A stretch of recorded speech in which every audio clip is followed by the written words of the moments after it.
पत्रस की पहली पत्री अध्याय 3। हे पत्नियों, तुम भी अपने पति के अधीन रहो, इसलिए कि यदि इनमें से कोई ऐसे हों जो वचन को न मानते हों, तो भी तुम्हारे भय सहित पवित्र चाल चलन को देखकर बिना वचन के अपनी अपनी पत्नी के चाल चलन के द्वारा खिंच जाएं, और तुम्हारा श्रृंगार दिखावटी न हो, अर्थात बाल गूंथने और सोने के गहने या भांति भांति के कपड़े पहनना, वरन तुम्हारा छिपा हुआ और गुप्त मनुष्यत्व नम्रता और मन की दीनता की अविनाशी सजावट से सुसज्जित रहे, क्योंकि परमेश्वर की दृष्टि में इसका मूल्य बड़ा है। और पूर्व काल में पवित्र स्त्रियां भी जो परमेश्वर पर आशा रखती थीं, अपने आप को इसी रीति से संवारती और अपने अपने पति के अधीन रहती थीं, जैसे सारा इब्राहिम की आज्ञा में रहती और उसे स्वामी कहती थी। सो तुम भी यदि भलाई करो और किसी प्रकार के भय से भयभीत न हो, तो उसकी बेटियां ठहरोगी। वैसे ही हे पतियों, तुम भी बुद्धिमानी से पत्नियों के साथ जीवन निर्वाह करो, और स्त्री को निर्बल पात्र जानकर उसका आदर करो, यह समझकर कि हम दोनों जीवन के वरदान के वारिस हैं, जिससे तुम्हारी प्रार्थनाएं रुक न जाएं। निदान सब के सब एक मन और कृपामय और भाईचारे की प्रीति रखने वाले और करुणामय और नम्र बनो। बुराई के बदले बुराई मत करो, और न गाली के बदले गाली दो, पर इसके विपरीत आशीष ही दो, क्योंकि तुम आशीष के वारिस होने के लिए बुलाए गए हो। क्योंकि जो कोई जीवन की इच्छा रखता है और अच्छे दिन देखना चाहता है, वह अपनी जीभ को बुराई से और अपने होठों को छल की बातें करने से रोके रहे। वह बुराई का साथ छोड़े और भलाई ही करे।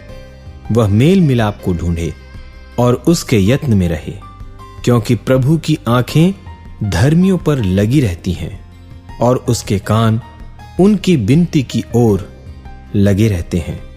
परंतु प्रभु बुराई करने वालों के विमुख रहता है। और यदि तुम भलाई करने में उत्तेजित रहो, तो तुम्हारी बुराई करने वाला फिर कौन है? और यदि तुम धर्म के कारण दुख भी उठाओ, तो धन्य हो। पर उनके डराने से मत डरो और न घबराओ, पर मसीह को प्रभु जानकर अपने अपने मन में पवित्र समझो। और जो कोई तुमसे तुम्हारी आशा के विषय में कुछ पूछे, तो उसे उत्तर देने के लिए सर्वदा तैयार रहो, पर नम्रता और भय के साथ, और विवेक भी शुद्ध रखो, इसलिए कि जिन बातों के विषय में तुम्हारी बदनामी होती है, उनके विषय में वे जो तुम्हारे मसीही अच्छे चाल चलन का अपमान करते हैं लज्जित हो। क्योंकि यदि परमेश्वर की यही इच्छा हो कि तुम भलाई करने के कारण दुख उठाओ, तो यह बुराई करने के कारण दुख उठाने से उत्तम है। इसलिए कि मसीह ने भी, अर्थात अधर्मियों के लिए धर्मी ने, पापों के कारण एक बार दुख उठाया, ताकि हमें परमेश्वर के पास पहुंचाए। वह शरीर के भाव से तो घात किया गया, पर आत्मा के भाव से जिलाया गया। उसी में उसने जाकर कैदी आत्माओं को भी प्रचार किया, जिन्होंने उस बीते समय में आज्ञा न माना, जब परमेश्वर नूह के दिनों में धीरज धरकर ठहरा रहा, और वह जहाज बन रहा था, जिसमें बैठकर थोड़े लोग, अर्थात 8 प्राणी पानी के द्वारा बच गए। और उसी पानी का दृष्टांत भी, अर्थात बपतिस्मा, यीशु मसीह के जी उठने के द्वारा अब तुम्हें बचाता है। उससे शरीर के मैल को दूर करने का अर्थ नहीं है, परंतु शुद्ध विवेक से परमेश्वर के वश में हो जाने का अर्थ है।